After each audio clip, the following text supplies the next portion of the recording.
रामकृष्ण हरी अवधूत चिंतन श्री गुरुदेव दत्त गणपती बाप्पा मोरया मंगलमूर्ती मोरया। कशात आपण सर्वजण मजेत असाल, भगवंताच्या भजनात तल्लीन असाल अशी अपेक्षा करते आणि आजच्या व्हिडिओला सुरुवात करते। आज आपण नवनाथातील दुसऱ्या क्रमांकाचे नाथ गुरु गोरक्षनाथ यांच्याविषयी थोडीशी माहिती जाणून घेणार आहोत। गुरु गोरक्षनाथ हे कुणाचा अवतार आहेत, त्यांची जन्मकथा आणि त्यांचं कार्य, थोडक्यात याची संपूर्ण माहिती आपण या व्हिडिओमध्ये घेण्याचा प्रयत्न करणार आहोत। त्यामुळे हा व्हिडिओ शेवटपर्यंत नक्की बघा।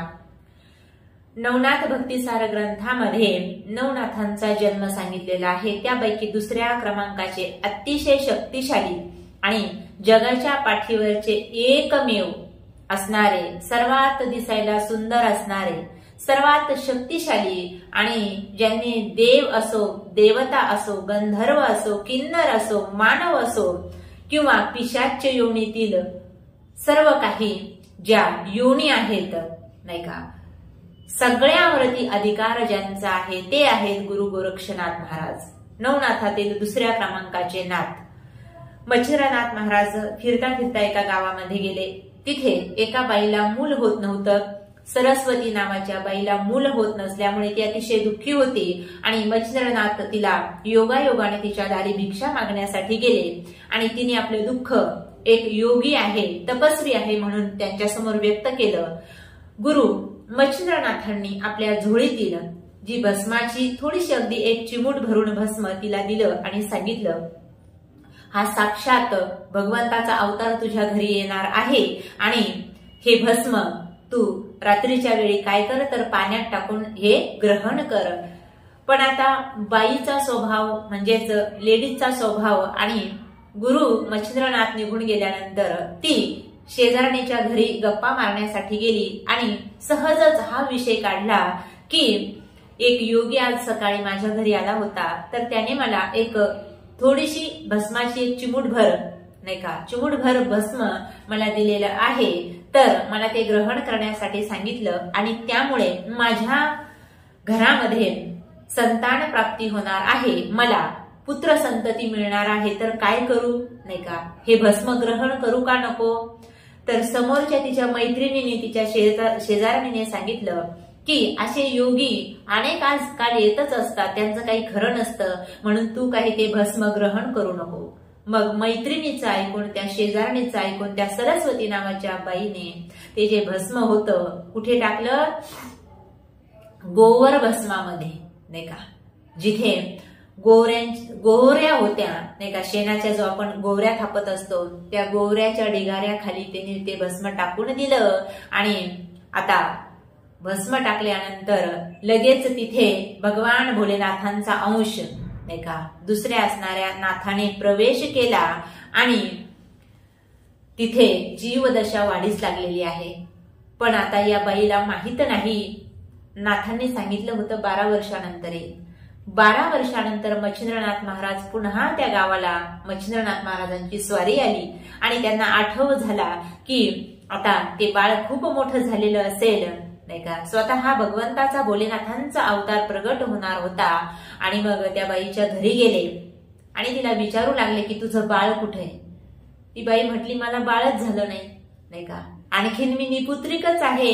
तेव्हा मच्छिंद्रनाथांनी तिला मागील आठवण करून दिली की 12 वर्षापूर्वी मी तुला भस्म दिलेलं होतं, मग त्याचं तू काय केलंस? मग तिला आठवण आली आणि तिचं अंग थरथर कापू लागलं, कारण हा सिद्ध योगी आहे, 12 वर्षानंतर आपल्या घरी आलेला आहे आणि आता मी जर याला सांगितलं नाही का, मी ती भस्म जे होतं ते उकिरड्यामध्ये टाकून दिलं तर याला राग येईल आणि आपल्याला शाप देईल, म्हणून तिचं सर्व अंग थरथर कापू लागलं। आणि मच्छिंद्रनाथांच्या लक्षात आलं हिने काही ते भस्म घेतलं नाही, तिला काही बाळाची प्राप्ती झाली नाही।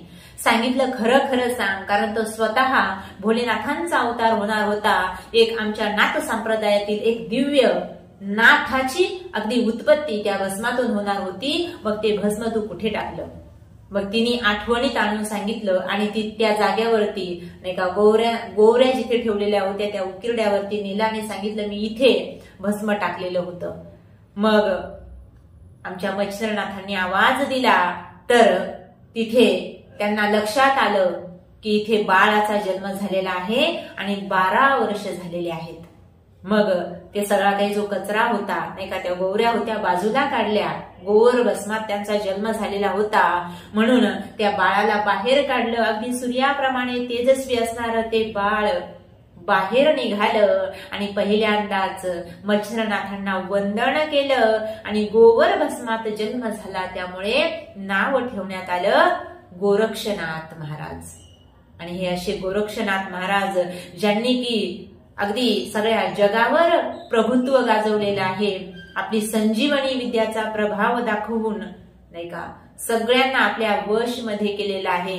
सर्वच ठिकाणी ज्या तंत्रविद्या असतील, मंत्रविद्या असतील, सिद्ध विद्या असतील, त्या सर्व विद्यांमध्ये गोरक्षनाथांचं नाव प्रथम येत असतं. जसं आमचे गणपती बाप्पा प्रथम पूज्य आहेत कशामध्ये, सर्व मंगल कार्यामध्ये, तशाच पद्धतीने ज्या अनेक विद्या आहेत, तंत्रविद्या, मंत्रविद्या, त्यांच्यामध्ये गुरु गोरक्षनाथांचं नाव आल्याशिवाय राहत नाहीत. कारण गुरु गोरक्षनाथ सर्व जे विद्या आहेत, 14 विद्या, 64 कळा नाही का, ज्या अष्टसिद्धी आहेत नाही का, या सर्वांचे दाते असल्यामुळे आपण सुद्धा या गोरक्षनाथांची सेवा केली, गोरक्षनाथांचं भजन केलं, चिंतन केलं, मनन केलं तर आपल्यालाही जास्त नाही पण थोडा का होईना, कारण आपण मानव आहोत, त्यांच्यामध्ये खूप अपार शक्ती आहे. तर त्यांची भक्ती केल्यानंतर आपल्याही जीवनामध्ये जे काही दुःख आहे ते निघून गेल्याशिवाय राहणार नाही आणि आपल्याला सुखाची प्राप्ती झाल्याशिवाय राहणार नाही. नाथांची गुरुभक्ती अगदी अवर्णनीय आहे. इतकी महान गुरुभक्ती की आपल्या शरीराचा एक भाग त्यांनी आपल्या गुरुसाठी एका मातेला काढून दिला. जेव्हा गुरु शिष्य दोघेही फिरत फिरत एका गावामध्ये आले, दोघांनाही भूक लागलेली आहे आणि सांगितलं गोरक्षा जा काहीतरी खायला घेऊन ये. गोरक्षनाथ एका घरी गेले आणि त्या घरामध्ये पितृश्राद्ध झाल्यामुळे तिथे अनेक लोकांना जेवायला बोलवलेलं होतं आणि सुंदर असे पक्वान्न तयार केलेले होते. तेव्हा गोरक्षनाथ महाराज गेले आणि माई भिक्षाम देही म्हटल्यानंतर त्या बाईने सुद्धा भिक्षा आणून दिली. अतिशय सुंदर असणारे दिसणारे पक्वान्न पाहून आनंद झाला गोरक्षनाथांना आणि धावत पळत आपल्या गुरूंकडे गेले आणि सांगितलं गुरुदेव घ्या. गुरुदेवांनी सगळ्या पक्वान्नाचा स्वाद घेतला, आस्वाद घेतला, पण त्यातील वडा जो होता त्यांना अतिशय प्रिय वाटला नाही का. थोडेसे थांबले. गोरखनाथ म्हणू लागले काय झालं गुरुदेवा. तर त्यांनी सांगितलं गोरक्षा अतिशय सुंदर भोजन होतं पण यामध्ये जो वडा होता ना तो मला अतिशय आवडला. आणखी जर वडा मला जर मिळाला असता तर आणखीन आनंद आला असता. गोरक्षनाथ म्हटले आत्ता लगेच घेऊन येतो.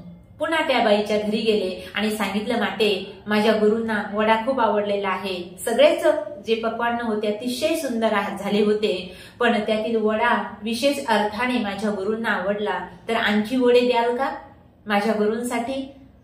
आता ती बाई म्हणू लागली का रे म्हणे अगोदर नेले आहे तू भिक्षा.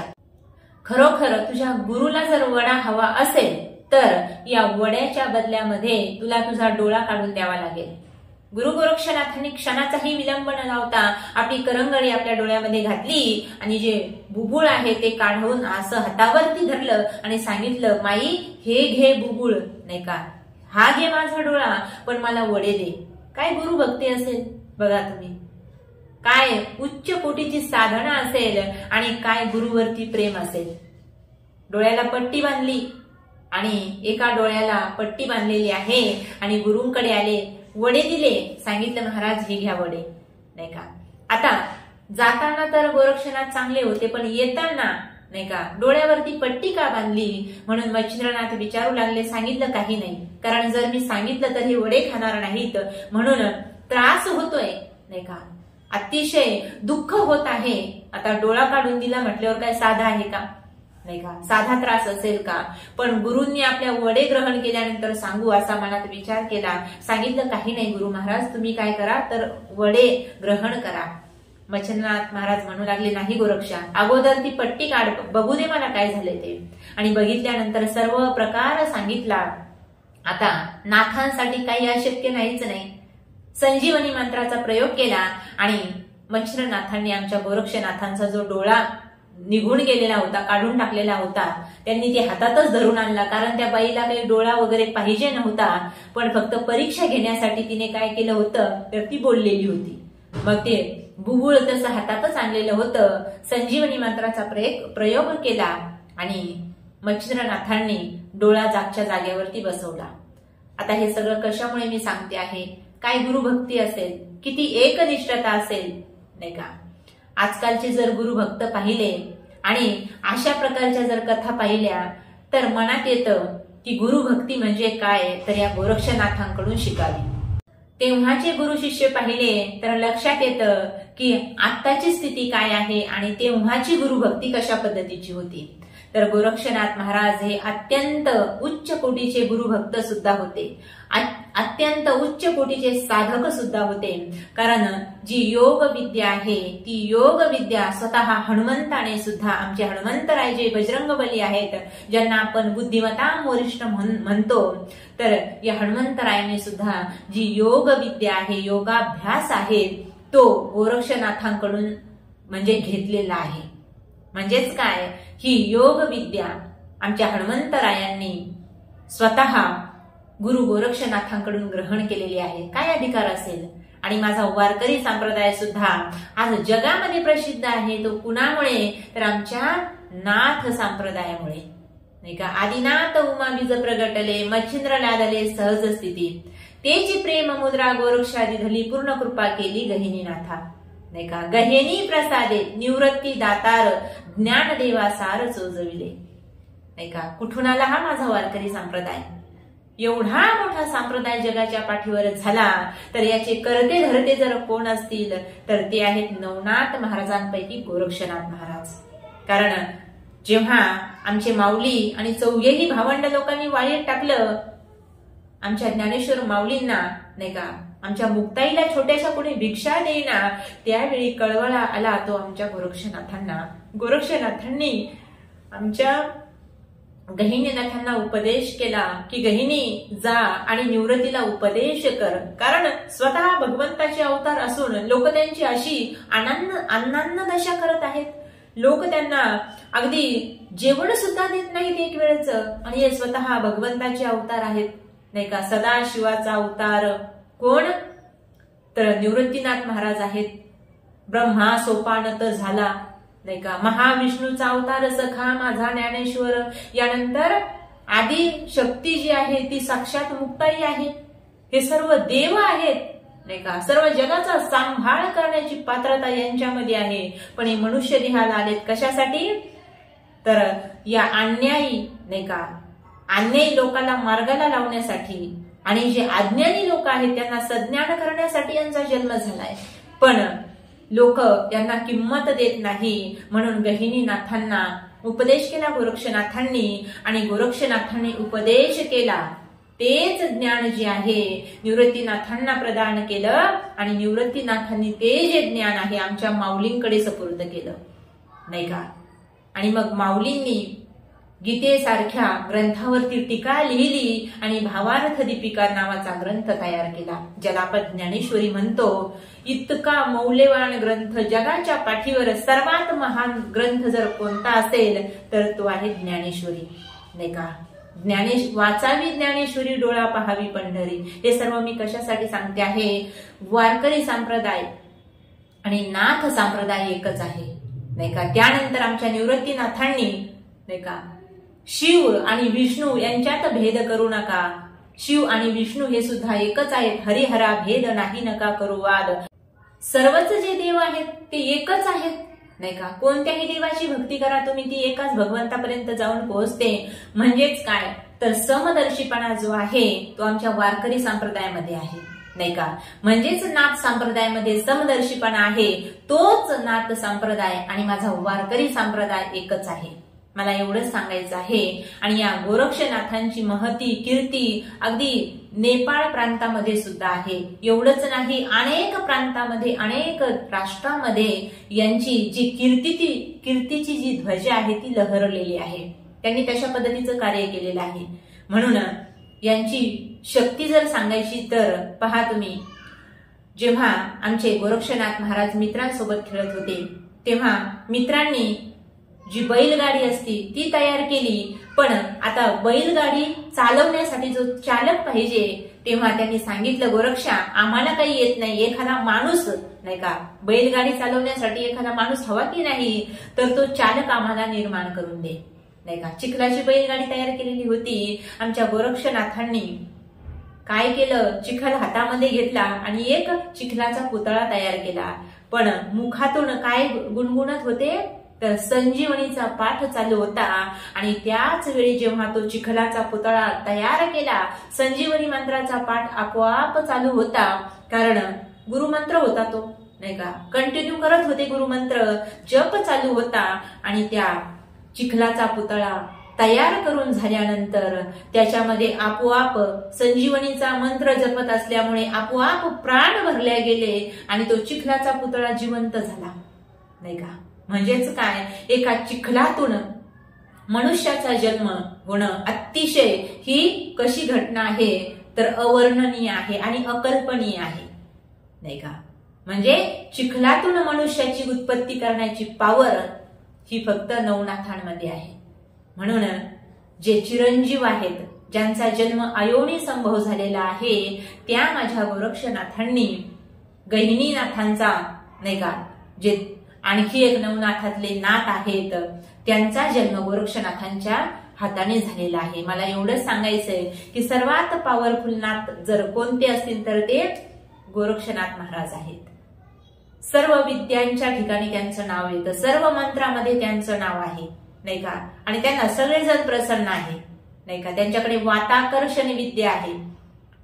विष्णू भगवंत असतील, स्वतः भोलेनाथांचा अवतार म्हणजे गोरक्षनाथ महाराज आहे. स्वतः भोलेनाथ असतील, ब्रह्मदेव असतील, नाही का, इंद्र, चंद्र, नाही का, वरुण, जे 33 कोटी जे देव आहेत, नाही का, हे सुद्धा गोरक्षनाथांना वंदन करतात. एवढं नाही, ते भूत पिशाच, नाही का, हे सुद्धा शंखिनी डंखिनी या सुद्धा जे भैरव आहेत, अष्टभैरव, 11 रुद्र, अष्टवसू, हे सुद्धा गोरक्षनाथांना वंदन करतात. कारण त्यांच्यामध्ये तेवढी शक्ती आहे, त्यांच्याकडे तेवढी गुरुभक्ती आहे, त्यांच्याकडे तेवढी योग साधना आहे. म्हणून या गोरक्षनाथांची सेवा आपण आपल्या आयुष्यामध्ये नक्कीच केली पाहिजे. तुम्हाला जर कुठल्याही प्रकारचा त्रास असेल तर गुरु गोरक्षनाथांचा जो मंत्र आहे, शाबरी मंत्र म्हणतात त्याला, त्या मंत्राचा जर आपण जप केला तर बाहेर बाधा असेल, नजर बाधा असेल, नाही का, काहीही जर तुमच्यावरती कुठल्याही प्रकारची क्रिया झाली असेल तर तुम्ही गोरक्षनाथांच्या मंत्राचा जर जप केला आपण, तर ती बाधा आपोआप नष्ट होते. तर तो मंत्र कोणता आहे, श्री चैतन्य गोरक्षनाथाय नमः. या मंत्राचा जप आपण जर केला तर कुठल्याही प्रकारची बाधा असेल तर ती मुळापासून नष्ट होण्यास मदत होते. म्हणून सकाळच्या ब्रह्ममुहूर्तावर हजर 1 माळ जरी रोजची झाली तरी 21 दिवसामध्ये आपल्याला याचा अनुभव येतो, प्रत्यय येतो. आणि हा अनुभव अनेक जणांनी घेऊन पाहिलेला आहे, नाही का. आपल्याला जर काही झालं, कुणी जर आपल्याला काही सांगितलं, तुमच्यावर असं झालेलं आहे, तर आपण काय करतो, लाखोनी रुपये घालतो. आपण जर भगवंतासाठी वेळ दिला तर भगवंत सुद्धा आपल्यासाठी वेळ देईल. म्हणून तुमच्या जीवनात जर काही ज्या अडचणी असतील, कष्ट असतील, नाही का, तर या गोरक्षनाथांची साधना करा आणि नवनाथांची कृपा प्राप्त करून घ्या. रामकृष्ण हरी.